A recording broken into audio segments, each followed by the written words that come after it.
2030ஆம் ஆண்டுக்குள் தமிழகத்தில் $1 டிரில்லியன் அமெரிக்க டாலருக்கு நிகரான பொருளாதார மேம்பாடு ஏற்படும் என முதலமைச்சர் மு.க.ஸ்டாலின் தெரிவித்துள்ளார்.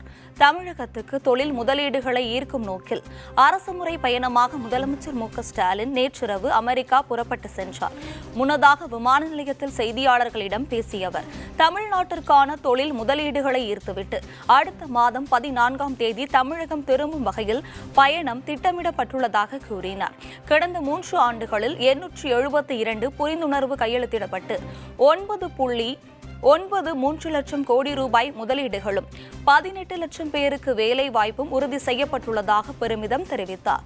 மேலும் 3540 கோடி ரூபாய் மதிப்பிலான 3 திட்டங்கள் மேம்பாட்டு பணியில் இருப்பதாக அவர் சுட்டிக்காட்டினார்.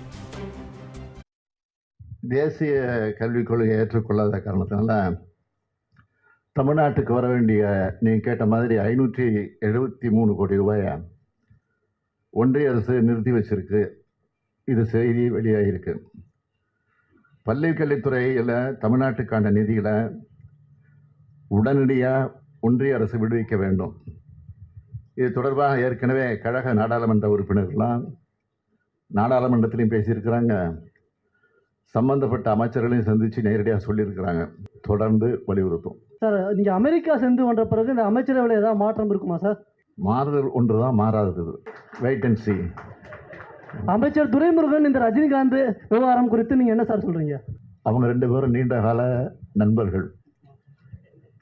அவரும் சொல்லிட்டாரு, இவரும் சொல்லிட்டாரு. அதை நீங்கள் அவர் சொன்ன மாதிரி நகைச்சுவையாக எடுத்துக்கணுமே தவிர நீங்கள் கருதுகிற மாதிரி பகைச்சுவையாக எடுத்துக்கக்கூடாது. வெள்ளை அறிக்கை அது வெளியிடுறது மரபு கிடையாது பொதுவாக.